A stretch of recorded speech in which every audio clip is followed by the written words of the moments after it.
Hello, this is Jason, and I hope you're doing well. This is just a video on unbelief because I wanted to explain how I was raised a certain way and changed when I got older. Now, some people change. I think it's important as you learn more and you have more information that you revise what you think and what you believe. That's what science does. I think that's what intelligent people do as well. So I became a Christian when I was a very little kid at age 7. I can barely remember my parents' house and when and where I did it. And my parents are both very devout, serious, fundamentalist, conservative Christians, Baptists. And so that's how I was raised. I went to Christian schools, grades 1 through 12. And I ran into a little trouble in high school. I ended up getting thrown out of my Christian school twice, and I graduated from the public high school. Nothing too bad. One time it was just an accumulation of referrals, and one time it was sleeping with my girlfriend and going to a party where there was beer. And all that was against the rules at the Christian school. And I did the same stuff in the public school, just like everybody else did, and the principal didn't even know my name there. And I liked it. It was fun. And I had twice as many friends. After high school, I went to San Diego State University. That was my number one choice, really.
That's the only one I applied to, and they accepted me at Liberty Baptist Theological Seminary in Lynchburg, Virginia.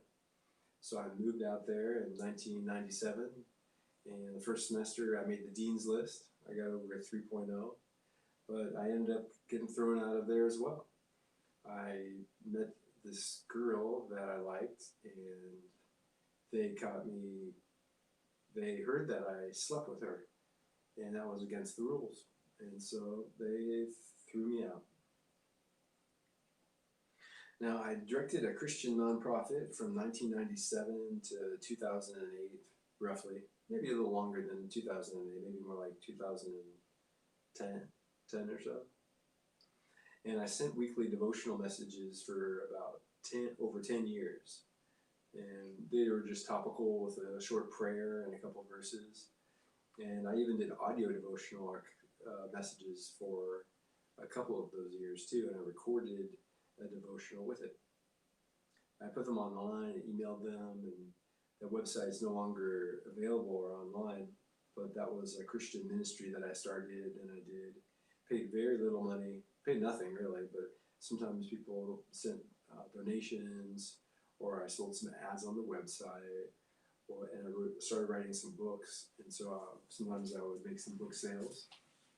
I also did some debates and might have earned an honorarium or two here or there.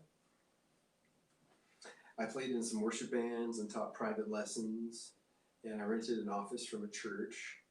It actually kind of worked like the Universal Studios effect, because I got to see what it was really like at the church, behind the scenes, because I was always there, and it took the magic out of it, just like Uni Studios, growing up in a megachurch at Shadow Mountain Community Church in El Cajon. I didn't work for the church. I didn't know what happened backstage and everywhere, and I figured they were kind of superhuman. And then, I went to this Calvary Baptist Church in Linda Vista, and I'm renting an office and seeing how everything is run and going, wow, I didn't know it was like this. So I ended up marrying a Christian girl that I met at a Christian musical festival called Spirit West Coast up in Monterey, California. And it turned into a disaster. It was a huge trial in my life. And I found out that, the biblical principles didn't work. And, both of us had said that we didn't believe in divorce, but she wanted a divorce eventually, and I eventually gave in. Now, I had prayed for intangibles, and I think those things might have helped me, just in my personal walk and personal life, because I didn't pray for things like tangible things hardly ever, money, cars, stuff, but I prayed for like what they call the fruits of the Spirit, joy, peace, patience, love, and I sought those things. So those qualities, I think that since I pursued them, I think I got them. Now, I wouldn't attribute it to the Holy Spirit or anything magical or mystical per se, now that I see things differently.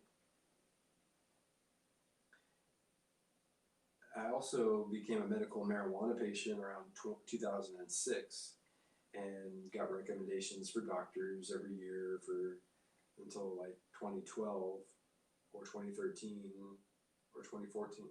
2014, it might have been my last one. And because I sustained a bad back injury playing Pop Warner football, and I get muscle spasms, and so it helps. My back's hurting right now, actually. It feels bad. But so that was an interesting thing, because in a sense, it drove a wedge between me and my conservative Christian wife, and I think she was looking for a way out from the very start almost. I think she thought she made a big mistake. She had never dated anybody before, never moved away from her parents before, and suddenly she was being tried and tested in brand new ways. And she got pregnant on the honeymoon, and we had a child early, and she was only 20. So all these things on her made it very difficult. And, the medical marijuana, I got about midway through the marriage is when I got the recommendation and started using that at home. And man, it severely helped me to let go of fights and arguments and things like that. It was just fantastic for maintaining self-control. She might have made a case before that I was a controlling person or something, because she left to see her family all the time that lived 2-3 hours away, and or whatever,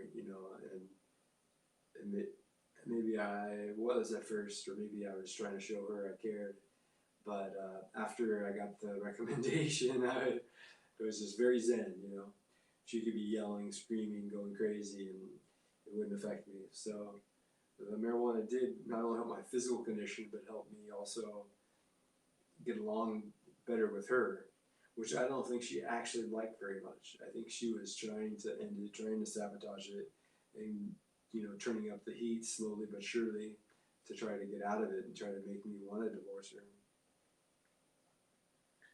So we saw numerous Christian marriage counselors, and even a non-religious one, and it didn't help. I earned a Master of Arts and a PhD in Biblical Studies while we were married, mainly for personal enrichment. I thought, it could help my career, but I didn't think it would help me really get hired by somebody else per se, unless maybe I taught Bible. But I thought it might help my ministry work and help me understand the Bible more, and help me just get closer to the biblical God more. Now, about 2 years after I finally gave in and agreed to the divorce, the feds raided our home and destroyed everything while we were growing medical marijuana. And we were doing it legally as well. We had 50 legal patients in California, and all we had was plants, no weapons, only a few ounces of weed, no money. I don't know what they expected to see there, bringing 4 departments of the government to come in and take our child. But it was a huge, huge disaster. It just changed everything and destroyed everything. And while we were in jail, Christians broke into my home and stole my things, believe it or not. Instead of visiting me in jail, like the Bible says, don't forget the prisoners, these people actually broke into my home and stole my things. And I have a hunch that several different Christians did it, but I know for a fact that one of them did, because she was actually caught, and nothing happened to her. It was just a slap on the wrist, because she was a drummer at the rock church, and she stole my guitar and sold it to a local pawn shop down the street. And a great police officer did some work and recovered it, and was able to get it back. But she even had the gall to take me and my former wife out to a bar after we got out of jail, after she stole our stuff, my stuff. And she apparently was related to Darren Carrington at the Rock Church. And I tweeted the Rock Church and Miles McPherson, and I hoped they would care enough to say something or respond, and they didn't. And I went there and tithed and sat there and took great notes for years. I even was at his church at Horizon Christian Fellowship before he even went to the Rock Church. Nobody at any of the churches or schools that I attended cared to help in any way. And I had worked hard for peanuts for a long time in ministry also. And everybody disappeared. And so by myself, fighting 4 felonies and custody of my daughter, I started rethinking Christianity and who Jesus was. I didn't see Jesus in these people, that's for sure. My in-laws were supposed to be Christians, and they condemned me. They said I put their daughter in danger, and they said I was no longer their son and no longer welcome in their home anymore. And so I was shocked. That was their strong point, I thought, being Christians. And they said I'll always be welcome in their home. And they called me their son and said I was family. Because they were Armenian, Lebanese, Palestinian immigrants. And I just couldn't believe they did that to me. I had looked up to them. All these people, when it all went down, and it turned into a crazy custody battle, and I had court cases in 2 different courts, the criminal court and then the child court. And, it's a horrible situation with criminal charges and fighting for your child. And so I fought it for an entire year, and they dropped 4 felonies down to 1 felony, and then they eventually dropped it down to 1 misdemeanor on the day of the trial. And I said, fine, I'll take it, I'm out of here. Because it meant no jail time and it meant no drug charge on my record. But the bad part was that they took my teaching credential because of it, and I got 10% custody of my child and a misdemeanor in child endangerment. And all of those things were total and complete nonsense. And now I don't even think it's a good place to raise a child anymore in California. And I don't trust anybody, especially not the government. And I'll never, ever trust anybody ever again. So when it comes to Jesus, after a year of fighting and I lost and I decided to live on the street in 2012, if you want to see my series, I did a 10-part series recently called My Journey, 2012 to 2020, and it's about living on the street. I came to the conclusion that Jesus was not God, and he did not claim to be God, and he was not the Jewish Messiah. Now, I say that the Jews rejected Jesus' godhood, and so do I. And I trust them more than Christians, you know. Think about it. These people wrote the Old Testament. They were looking for a deliverer, a Messiah, the Mashiach Najid. And they looked at Jesus and said, nope, he's not the guy. So, you know, that was the first step I took when I stopped being a Christian and stopped, because anybody can have faith. You can't just strip away faith. You know, you either have it or you don't. It's a choice. But who you think Jesus is the central issue in Christianity. And so, stopping thinking that Jesus is the Messiah, the Christ, God in the flesh, made me understand a little bit more what the Jews are thinking about and how they see Jesus and what they're looking for now, and Christianity as a whole. You know, I see no difference between Christianity and a cult. When I was a Christian, they said Mormons and Jehovah's Witnesses were cultists, but I think they're all a cult of Judaism. Now, living on the street has taught me a lot about people in the Bible, and I think Christians are horrible people that pollute all the time, they kill to eat, they don't care about others, and they're indistinguishable from unbelievers. Some of them are generous, some of them have some good qualities, but everything I just said is 100% true. None of them live like Jesus, not even close. 21st American fundamentalist Christianity is sad. It's a real pathetic snapshot of Christianity. I wonder what it was like before. Because, you know, in the first century, the Christians met in people's homes, and they met outside. You know, they didn't meet in megachurches.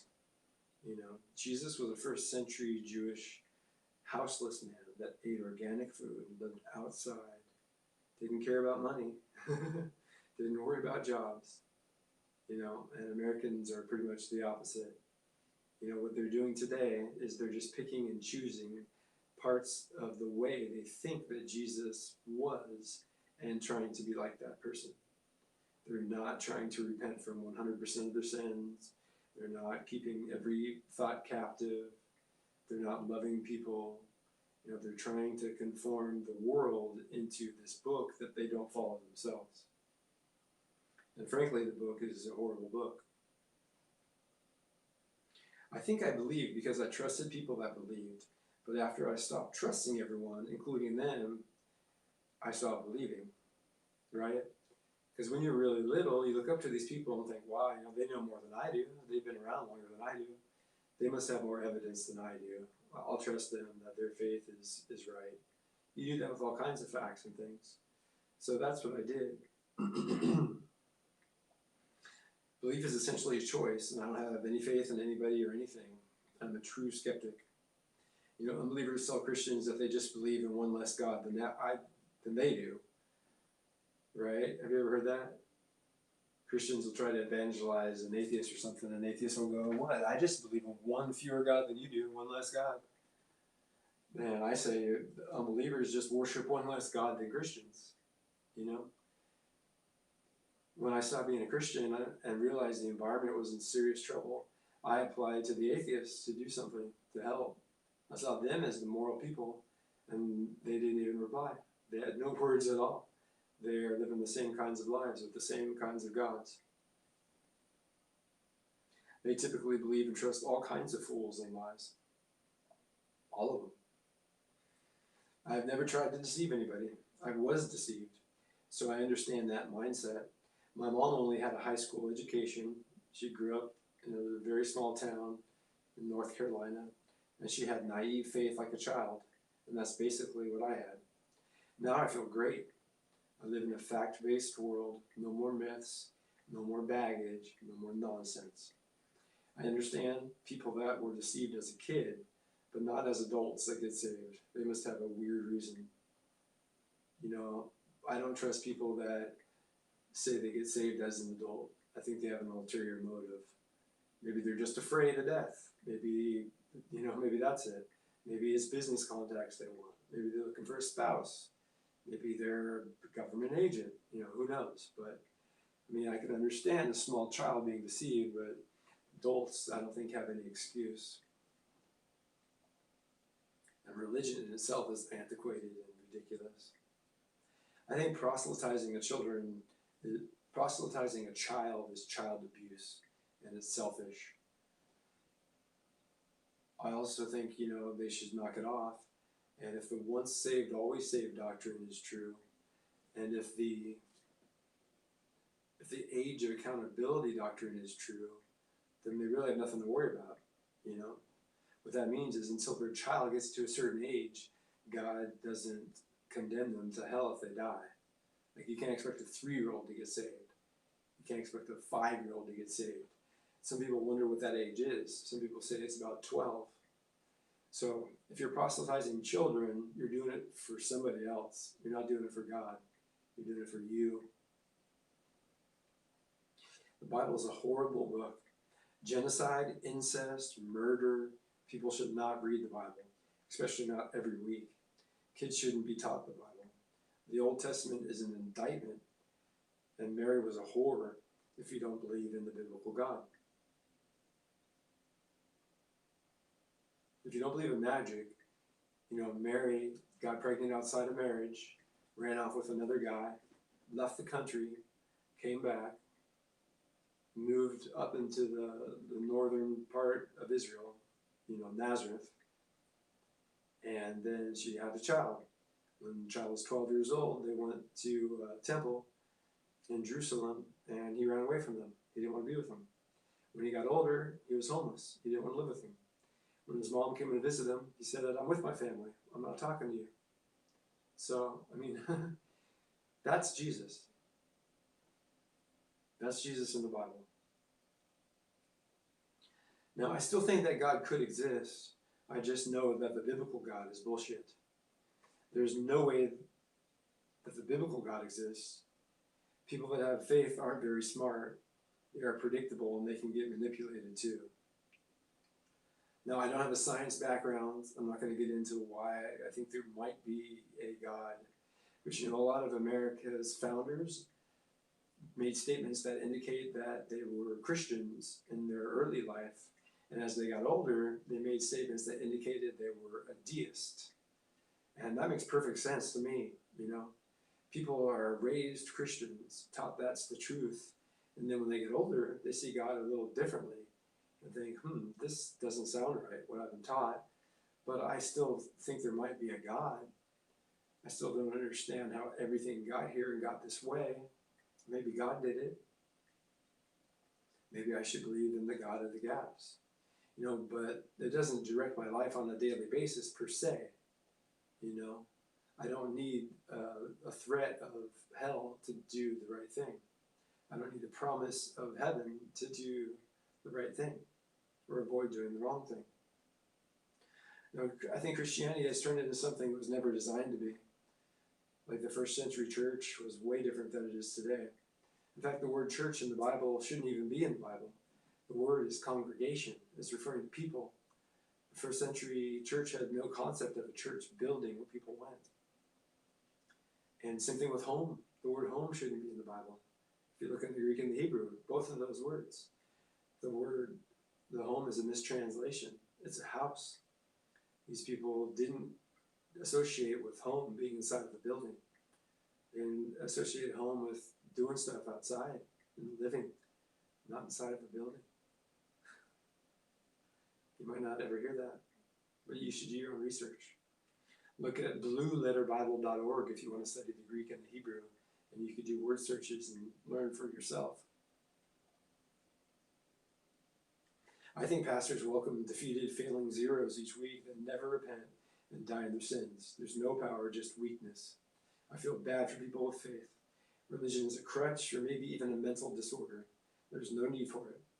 America's founders changed from Christians to deists, and that sounds about right.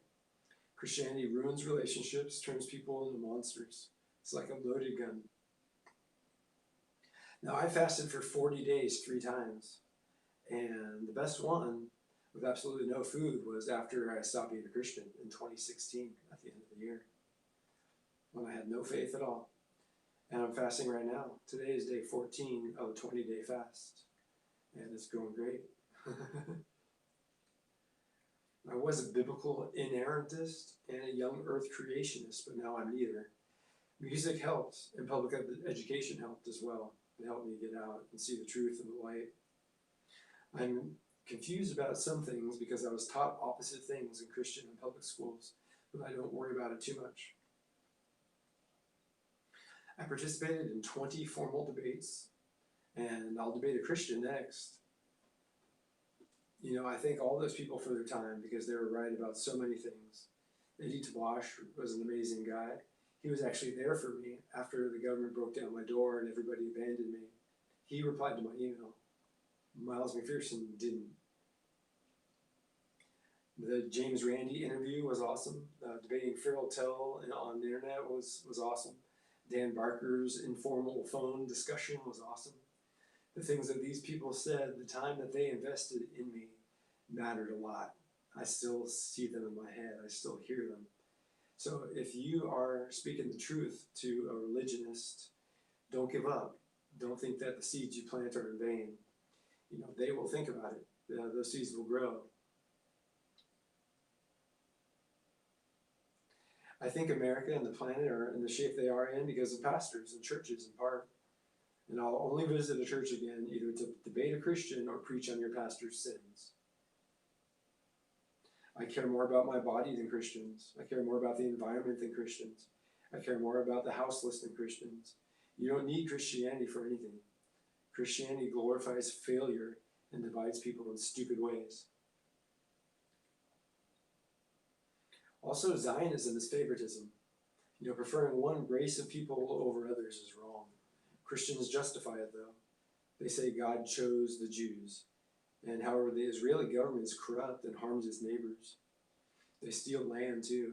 America supports whatever they do, and it's disgusting. The country of Israel is a joke. It's like a dirty, empty Disneyland. These old religious sites are open for tourists, but most people are too afraid to visit. You know, I visited twice. And when I went there the second time, the first time I was with a study group. And when I went there the second time, I only met one other American tourist. And I think one other Canadian tourist. And that was it, you know, in the whole entire place. And we spent 2 weeks there at that time. 1 week in Jerusalem, 1 week around the whole country. So don't think that any investment you make in a church will cause them to help you when you're down and out, because they're wrong. I've donated to dozens of churches, and while living on the street for 8 years, nobody offered to help me. Not churches, not attendees. Giving to churches is a waste, and they should not be tax exempt, in my humble opinion. I think Boko Haram originated because of American evangelism in the 1040 window. They don't want to be like Americans, and they've taken up arms to make sure people don't listen to the U.S. The Christian leaders like Donald Trump and Mike Pompeo are corrupt. In fact, almost every member of Congress identifies as a Christian or Catholic. They need atheists in Congress to represent unbelievers. The separation between church and state is awfully blurry. Christians think God curses the U.S. because of abortion and homosexuality. But I think if God exists and curses the U.S., God does it because of their immorality. Their pollution and their disgusting lifestyle is abhorrent. So I stopped calling Jesus Christ. I just call him Jesus. You know, saying Christ is a profession of faith. So I challenge you to have some time alone and to think, you know, don't be so heavenly minded that you're no earthly good. Don't be so heavily invested in anything that it controls you. You know, I remember one of the people I debated said, you know, a lot of pastors are still making money off of their Christian ministry when they get older, and they don't even have faith anymore, but they won't deny the faith because they still make money off of it. And I hope that's not you. I hope that money doesn't cloud your judgment and make you think subjectively, because you need to think objectively. You need to make rational decisions. And it's not easy. You know, it's not easy at all, because it could mean losing all your friends. It could mean losing all your family. It could mean a big radical change. But it's worth it. You know, you have to live with yourself. you have to look at yourself in the mirror. And if you want to find the truth, see, I'm a poet and a musician. And poets and musicians have no use for lies. You know, we pursue the truth at all costs. Nobody wants to hear a song about bullshit and lies. You can't write something moving and passionate and sincere if it's not true. So I thought I knew the truth and I was passionate about it, and I was wrong. And now I do know the truth and I'm passionate about it and I'm right. So good luck. I wish you the best. Peace and shoots.